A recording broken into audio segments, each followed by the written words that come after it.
सुषमा अंधारे यांचे नाव थेट न घेता ज्योती वाघमारे यांनी त्यांची तुलना रामायणातील शूर्पणखेशी केली आहे।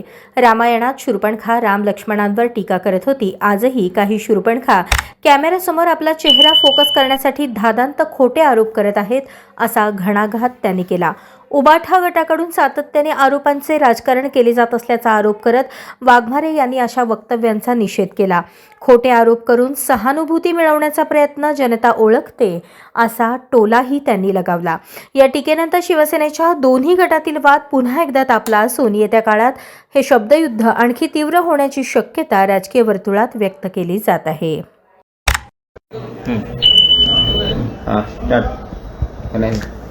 तर ठाकरे गटाच्या नेत्या सुषमा अंधारे यांनी पत्रकार परिषद घेतली। याच्यामध्ये उपमुख्यमंत्री एकनाथ शिंदे यांच्या बंधुराजांवरती मोठे आरोप केलेले आहेत। ड्रग्सच्या प्रकरणात त्यांचा संबंध असल्याचा आरोप होतोय। काय शिंदे गटाचं उत्तर आहे? खरं तर कालपासून जो गदारोळ एका शूर्पणखेनं माजवलेला आहे, रामायणात सुद्धा अशीच एक शूर्पणखा होती की जी राम आणि लक्ष्मणांच्या वरती आरोप करत होती।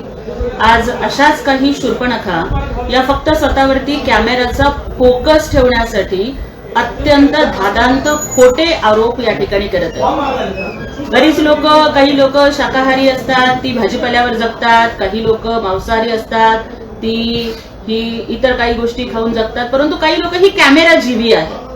आणि या कॅमेरा जीवी लोकांना जर 2-4 दिवसातून आपण जर मीडियावरती दिसलो नाही ना, तर मग त्यांना कुठे काय करू आणि मग काहीतरी हलतू आरोप करत बसायचे, याच्याशिवाय त्यांना दुसरं काहीच कळत नाही। अशा या कॅमेरा जीवी लोक जी माननीय उपमुख्यमंत्री एकनाथजी शिंदे साहेब यांना फक्त निवडणुकीच्या तोंडावरती काहीतरी आरोपांची राळ उठवायची आणि बदनामी करायची आहे, अशा गोष्टी करणाऱ्यांना महाराष्ट्राची जनता भीक घालणार नाही। आणि मला त्यांना एवढंच सांगायचंय की बदनामी करने का हक है तुम्हें, क्योंकि बराबरी करने की औकात नहीं है तुम्हारी।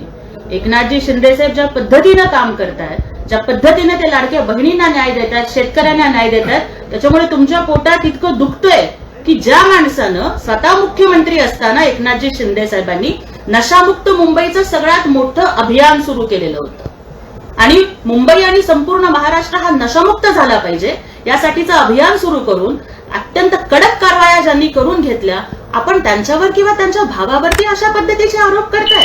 कालच्या त्यांच्याच प्रेस कॉन्फरन्समध्ये ते सांगतायत की धाड पडली कुठे, तर सातारा जिल्ह्यातल्या सावरीमध्ये पडली। बर, ड्रग कुठे सापडले, तर तिथल्या पटराशेडमध्ये सापडले। तिथे जे रिसॉर्ट आहे, कालची त्यांची प्रेस कॉन्फरन्स तुम्ही काढून ऐका, त्याच्यामध्ये त्या स्पष्ट सांगतायत की रिसॉर्टचा आणि त्या पटराशेडचा काही संबंध नाही आणि त्याच्यामध्ये रस्ता सुद्धा नाहीये, हे त्या स्वतः सुद्धा सांगतायत। आणि मग असं असताना कुठलाही संबंध जर नाही, कुठलाही रस्ता नाही, म्हणजे अगदी मग तिथे आरोपी कोण आहेत, म्हणजे हे ती जागा कोणाची होती त्या शेडची, तर ती शेडची जागा ही गोविंद शिनकर यांच्या मालकीची होती।